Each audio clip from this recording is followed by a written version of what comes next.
The Sausage. Tales from the Swedish.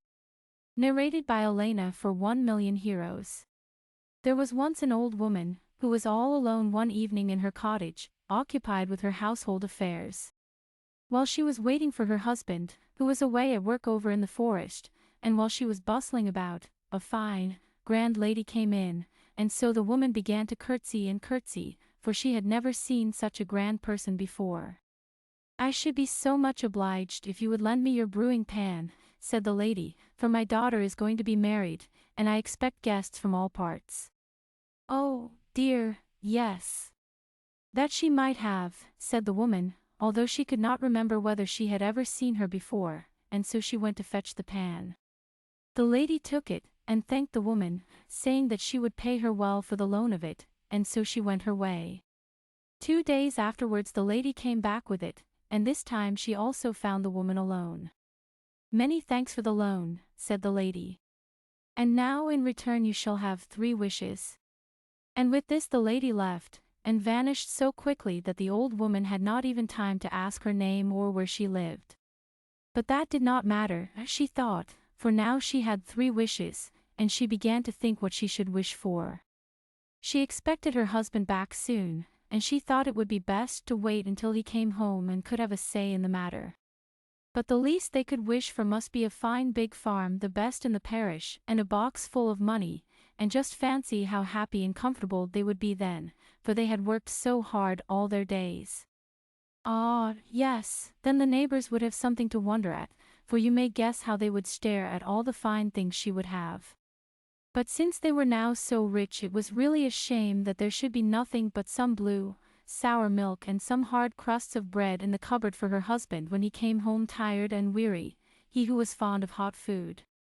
She had just been to her neighbor's, and there she had seen a fine big sausage, which they were going to have for supper. "Ah, dearie me, I wish I had that sausage here," sighed the old woman, and the next moment a big sausage lay on the table right before her. She was just going to put it in the pan when her husband came in. "Father, father," cried the woman, "it's all over with our troubles and hard work now. I lent my brewing pan to a fine lady, and when she brought it back she promised we should have 3 wishes. And now you must help me to wish for something really good, for you're so clever at hitting upon the right thing, and it's all true, for just look at the sausage, which I got the moment I wished for it." "What do you mean, you silly old woman?" shouted the husband, who became angry. "Have you been wishing for such a paltry thing as a sausage, when you might have had anything you liked in the world? I wish the sausage were sticking to your nose, since you haven't any better sense."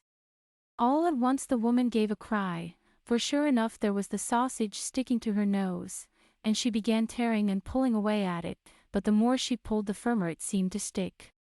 She was not able to get it off. "Oh, dear! Oh, dear!" sobbed the woman. "You don't seem to have any more sense than I, since you can wish me such ill luck. I only wanted something nice for you, and then, oh dear! Oh, dear!" and the old woman went on crying and sobbing. The husband tried, of course, to help his wife to get rid of the sausage, but for all he pulled and tugged away at it he did not succeed, and he was nearly pulling his wife's head off her body. But they had 1 wish left, and what were they now to wish? Yes, what were they to wish? They might, of course, wish for something very fine and grand, but what could they do with all the finery in the world, as long as the mistress of the house had a long sausage sticking to the end of her nose? She would never be able to show herself anywhere. "You wish for something," said the woman in the midst of her crying.